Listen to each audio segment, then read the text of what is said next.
especially around a bull market. When things are going up in one direction, it's easy to assume that things are going to continue to go up. Yeah. So Tesla's a really good example of that, right? So Tesla would take off like a rocket, and everybody like, oh, Tesla to the moon, and all of that jazz, right? But it's important to understand that even though we see this strong momentum in a positive direction, the buyers get tuckered out after so long. So one way to help to really understand kind of what that could look like and when we should get out of respective trades is by understanding something called technical analysis. Hello. Welcome to another knowledge bomb episode of Lead to Greatness, where we believe in helping others reach their greatest potential and together change the world. Today on Lead to Greatness, we have Dr. Laquore Meadows. If this is your first time joining us, please consider subscribing and hit that notification bell and hit that like button. This will be greatly appreciated in helping getting out this content to great leaders and great individuals like yourself. From poverty to Ph.D., Dr. Laquore is a visionary, dynamic leader, wealth builder, and CEO and co-founder of Invest to Give LLC. She has released a #1 Amazon best-selling ebook, Income on Demand, the complete playbook for beginning stock trading, to give the beginners a peek into the world of stock trading and investing. If you're ready to begin investing in the stock market, then you don't want to miss this episode. Please help me welcome Dr. Laquore with Stock Market Investing.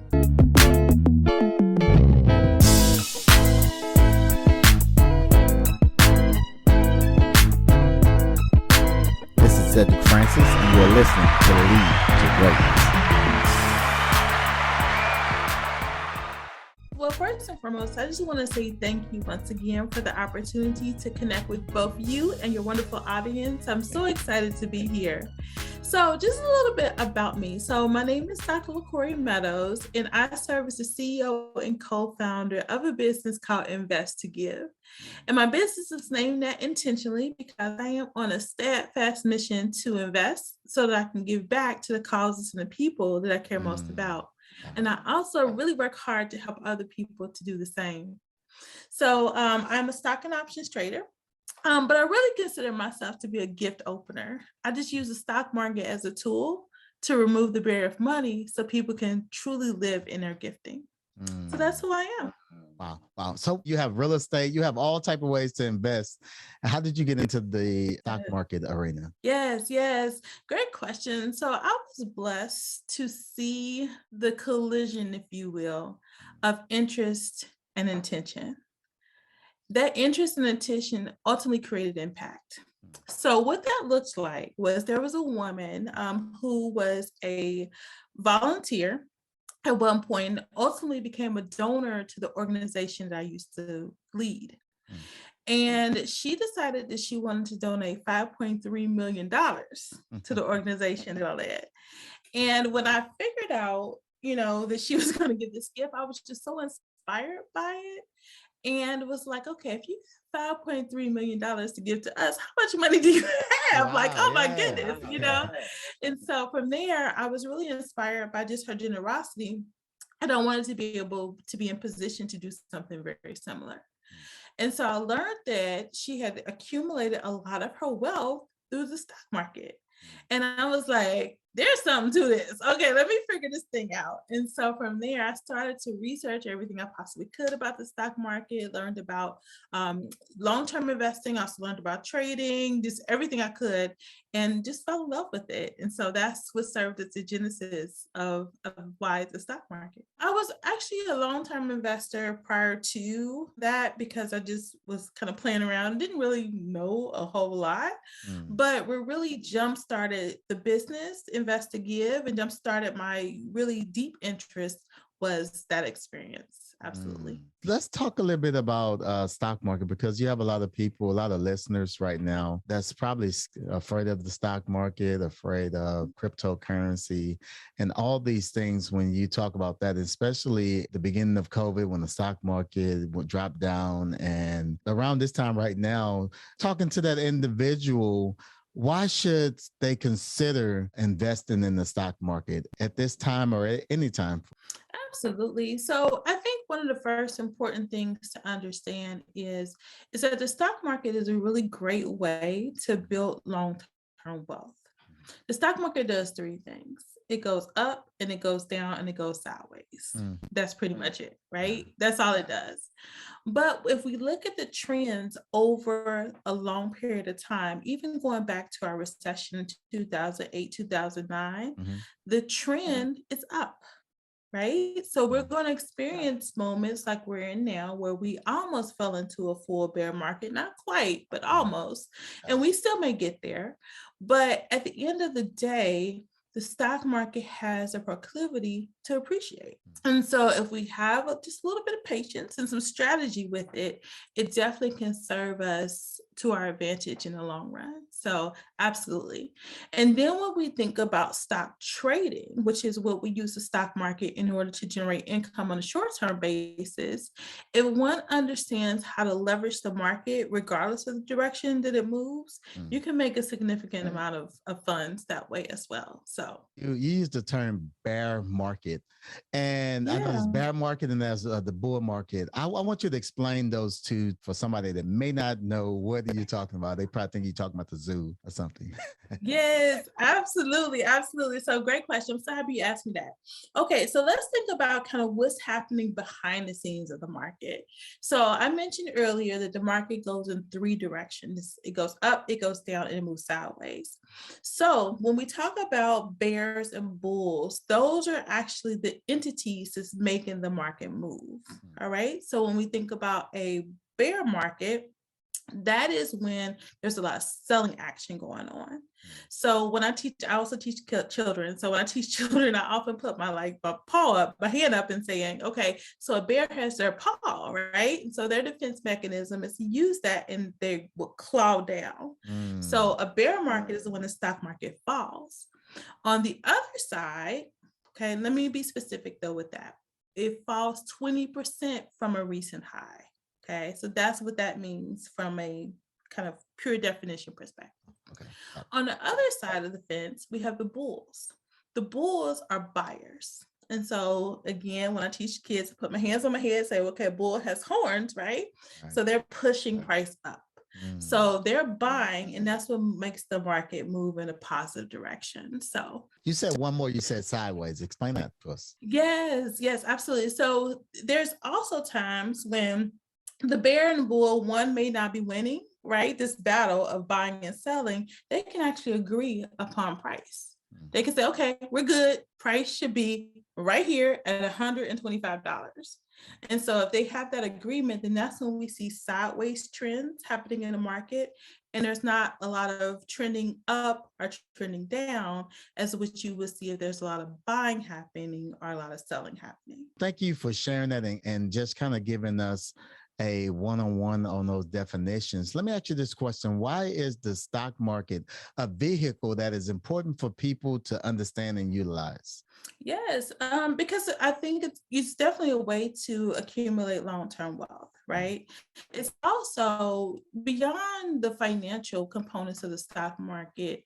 For those who are just curious, like I am, it is an excellent global education too, because the stock market not only impacts us here domestically, but it's also very much interconnected with our global society.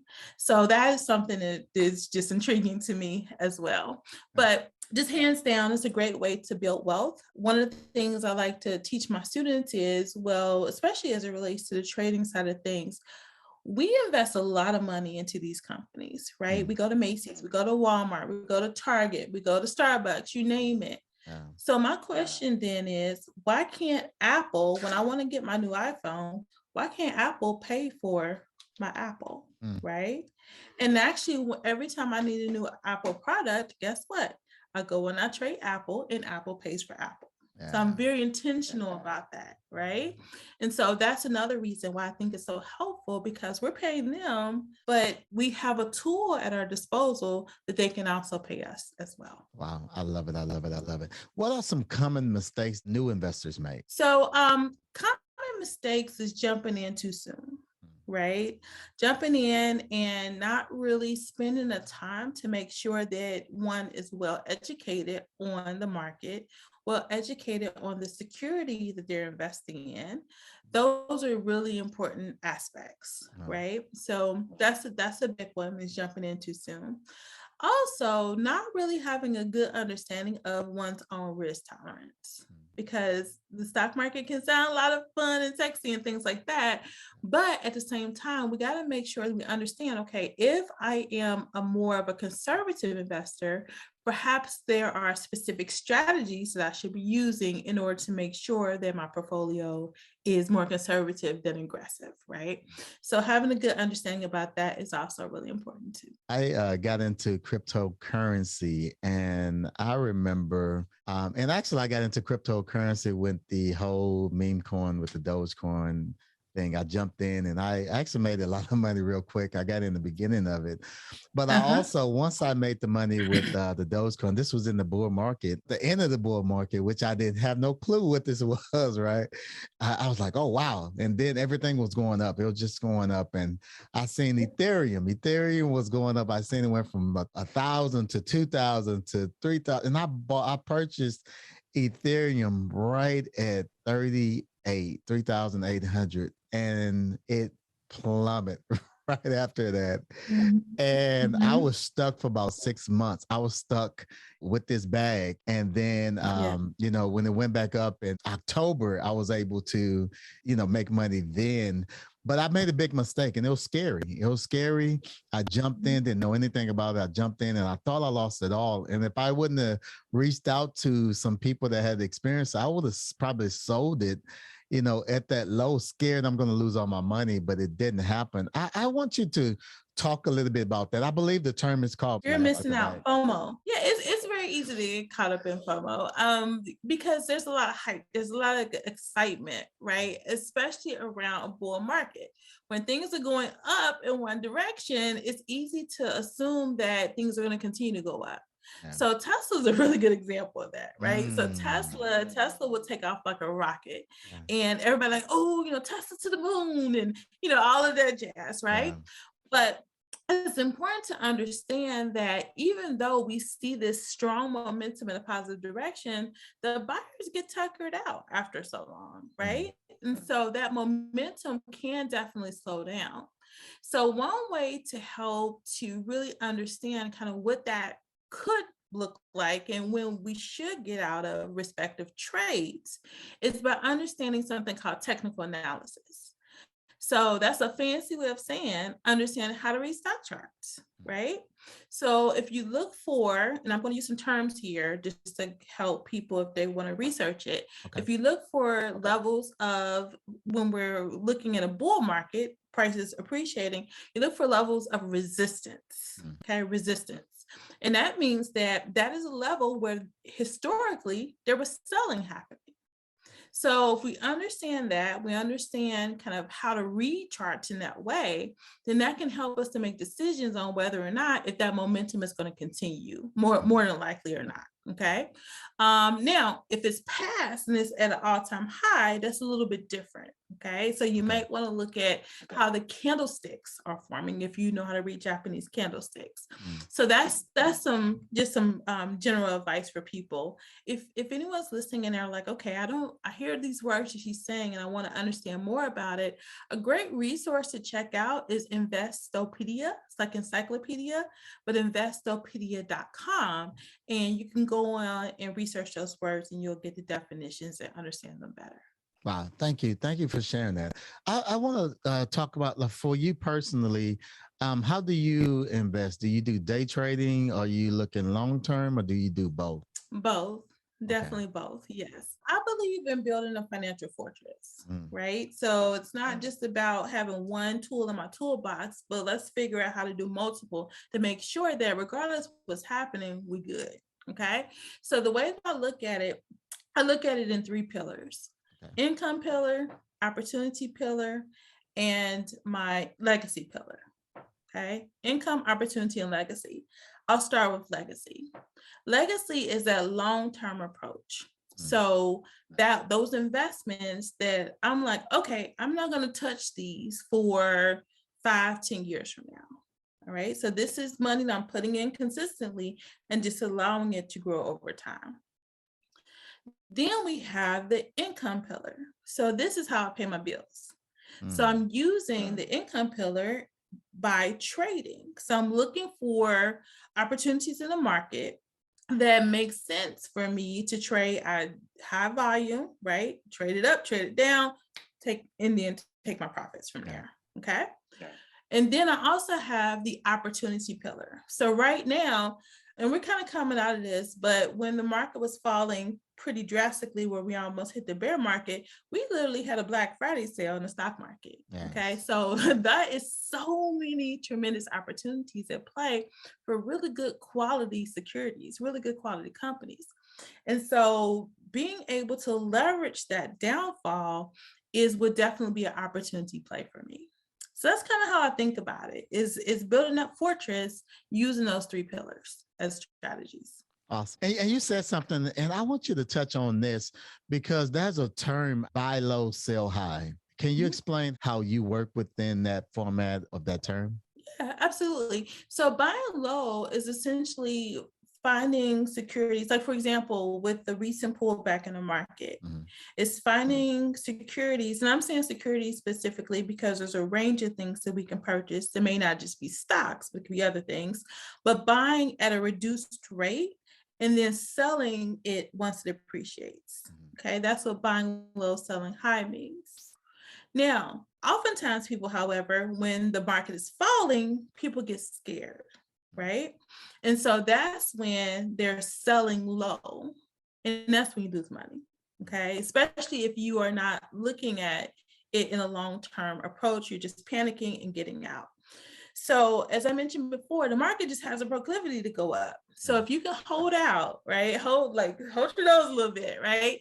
More than not, everything's going to be fine as long as it's a quality company that you're investing in, or ETF or index fund. Okay. Now, as a trader, however, we don't necessarily have to buy low and sell high.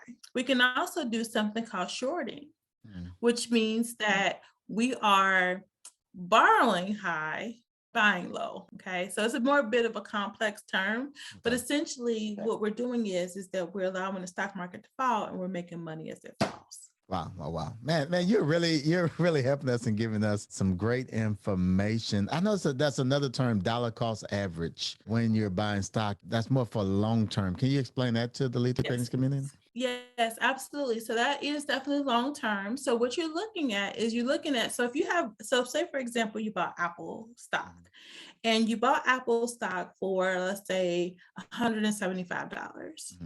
But now Apple stock is costing $125. You can buy more shares at a lower price. And then that way you can dollar cost average across the total number of shares you have. It reduces the price overall that you've paid. Right. So that's what that means. Right. Thank you for sharing that. For someone who has no idea where to begin with the stock market, what advice would you provide them? Take a class. I highly recommend, if you have the time in your schedule, to take a class, but not just by anybody, right? Okay. So you want to find somebody who has been at this thing for a minute, who's had some losses. All right, let me be clear, who's had some losses, because a lot of the investors, especially those who got into the market in 2020 or so, they've experienced one direction, but you want somebody who has some battle wounds, all right, because then they're going to help you to then be a lot more conservative with your strategies. They're going to help you. They're going to be able to teach you, okay, maybe we need to duck when the other person's telling you to jump. Right? They're going to know that, because the market has a cadence to it, and it takes some time in the market to really understand the cadence well. So finding somebody that can help you in that way is really important. I would say the other thing is immersing yourselves in communities with people who are talking about this, right? So many minds are much more broader and robust than just one. So being in community with people, I think, is really helpful too. And the last thing I would say is, if you can, passively just listen to CNBC. You'll learn a lot that way. Just one of the first assignments I always give my students is, every morning I want you to turn on CNBC or go into the website. And then if you just listen listen, you'll pick up a lot. You enhance, your ability to talk about the market as well. I want to talk about what you do. How have you seen stock trading enhance your clients' financial growth? Oh, yes. Okay, so I have a couple of stories. One, actually, this past Friday, I had a student, he sent me his profit and loss, and he made $248,000 on Friday. Okay. Wow, that's amazing. Like, I just lost it. So yeah, I mean, he's definitely been the student who's made the most out of students, but I was just like flabbergasted and on the floor. That's I was good. super proud of him. So as far as my other students, I would say there's another story that I would like to share really quickly. So one of the things that I'm really passionate about is just sharing the history of Wall Street. So I'll make this quick. Not many people know that back in the 1700s, the same grounds where the NASDAQ and the New York Stock Exchange, where it stands, that used to be a slave market. It was actually one of the largest slave markets in the United States. Wow. And so with that, every time I have an opportunity to speak at different events or host my own events, I talk a little bit about that. Yeah. Well, I had a student actually go to Wall Street. This was probably like 6 months ago or so. And he decided that he wanted to trade right in front of the New York Stock Exchange. And so he was there. He spent about 45 minutes, and in 45 minutes, he made like $1,700. Wow. So I was like, oh my God, I'm so proud of you. So for me, that was just an amazing just testament to having the ability to understand a skill, right? This is nothing but a skill, but understanding a skill and then having impact on somebody who is a descendant, more than likely, of people who were once there toiling, they're now making money on that same ground. So that to me was just mind blowing. And I literally was on the floor for like 45 minutes bawling because of that. That's so amazing. Because that may be someone right now, a few people right now, like, okay, I hear the terminologies, I hear this. Invest to give. If someone was to connect with you and follow you and learn from you as a student, what can they expect? Yeah, they can expect a genuine, honest person that is here to help them to navigate every step of the way. So I offer a couple of different opportunities to connect with me, starting with my book. So I love the stock market so much, I wrote a book about it. Wow. So it's called Income on Demand, the complete playbook for beginning stock traders. And you can find it on Amazon. You can also find it on my website, invest2give.com. So that's one way to get connected and to begin learning about the market. It's very beginner friendly, and it's very much written in a way that's conversational. Awesome. So that's one way. And then also, one of the things I recommended that people do is take classes. I have a host of different classes. This summer, I'm actually going to be offering stock market summer camps. So the month of July and August, I'll have summer camps, the different topics each month, but definitely would love people to join me for that. And then I also have an inner circle. So that's when, if you want to know like the real deal, that's when I pretty much teach you all the way from like 0.0 all the way to 0.5,000, right? On how to trade both stocks and options. So yeah, that's what I do. That's amazing, man. This is exciting. I know people are waiting, getting your contact information. But before we do that, Lead to Greatness, just hang on real quick. I know you're excited and I know you're ready for that information, but just hold on real quick because I want her to bless us with some more of her wisdom and knowledge. What are some leadership growth tips, tools, advice that you can share with the Lead to Greatness community to help us reach our greatest potential? Oh, I love that question. That is amazing. So one of the things that has completely changed the game for me is being very intentional about situating myself in spaces with people who think bigger, better, stronger, deeper than I do. Knowledge bomb. Go ahead. That has been like the complete game changer. And so also being very intentional about hiring a coach. That has been a game changer for me as well. I know a lot of people are like, okay, well, how much is it going to cost? It don't matter. Because at the end of the day, if you get the right person in your corner and more significantly in your ear, which then infuses in your brain, whole different level. And so that to me is so important. So that's like, Amazing. yes, Amazing. being intentional. Amazing. Mhm. Those are some knowledge bombs for us. Wow. Great. What's your thought on Mastermind? Do you have any Mastermind groups, or are you a part of any Mastermind groups? What is your thought on Mastermind? Really think they're worth it. So I have a coach. His name is Myron Golden. Mhm. People may have heard of him, but I am in not necessarily his what he calls, I believe he calls it his inner circle, but he has a level like right below that tier. That's the mastermind experience that I'm in. And when I say my whole life has been changed because of it, like that, I was able to leave my 9 to 5, do this, right? Both by trading stocks, but also because my mindset shifted.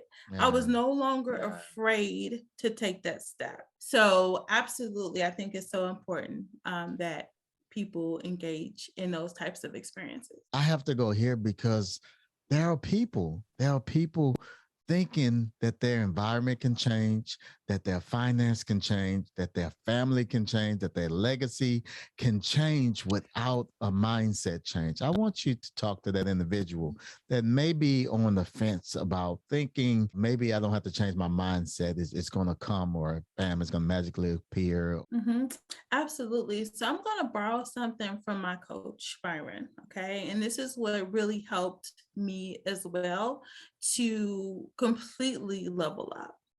So he talks about this notion of be, do, and have, right?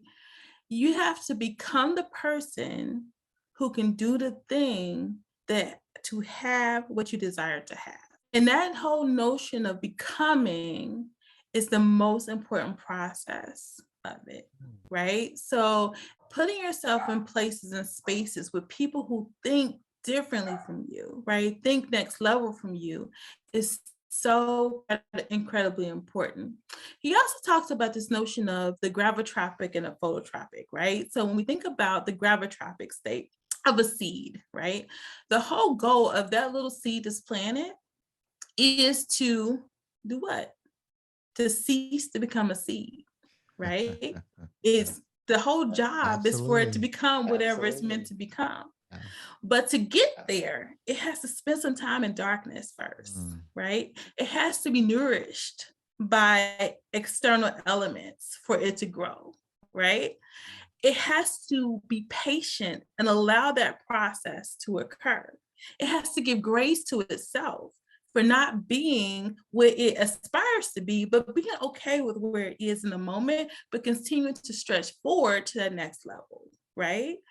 So just thinking about ourselves in that gravitropic state, but being very intentional about allowing these external things to help to serve us so that we can then serve the world, that is so important as well. We have to get to that place where we're okay.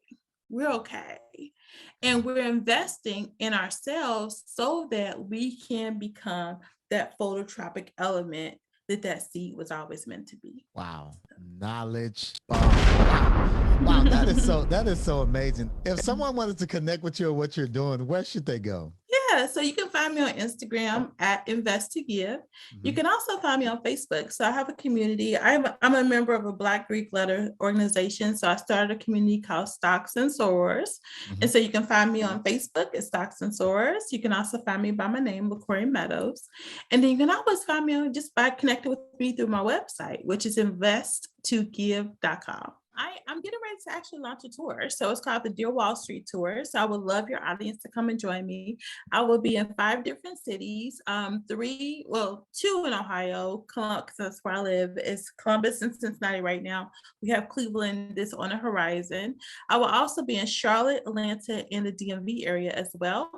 And the whole goal behind this tour is to help people really have an actionable strategy to begin to take their first or their next steps on the stock market, both from a long-term perspective as well as a trading perspective as well. So if anybody wants some more information about that, they can visit the website. It's called the Yard and Wall Street. So it's a combination of being on the yard and engaging in Wall Street, .com. I also have a new book coming too. Let's talk about it. Yeah, so it's actually going to be a self-care journal for stock traders.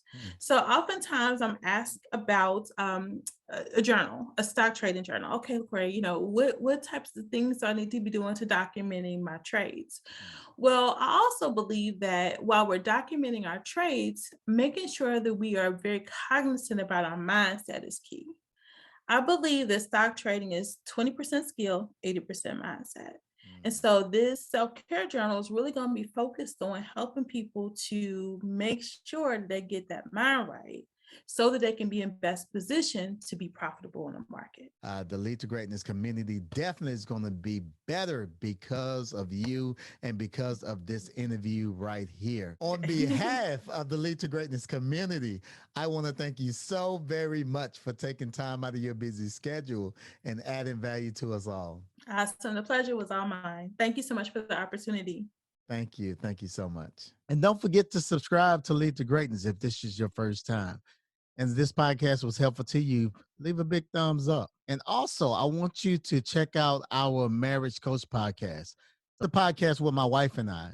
If you're on iTunes, please rate this podcast and leave a review and help get the word out. Again, thank you, Lead to Greatness Nation, for joining us on today. Looking forward to seeing you again on next week. Till then, remember, if you help others reach their greatest potential, together we can change the world. Peace. We out.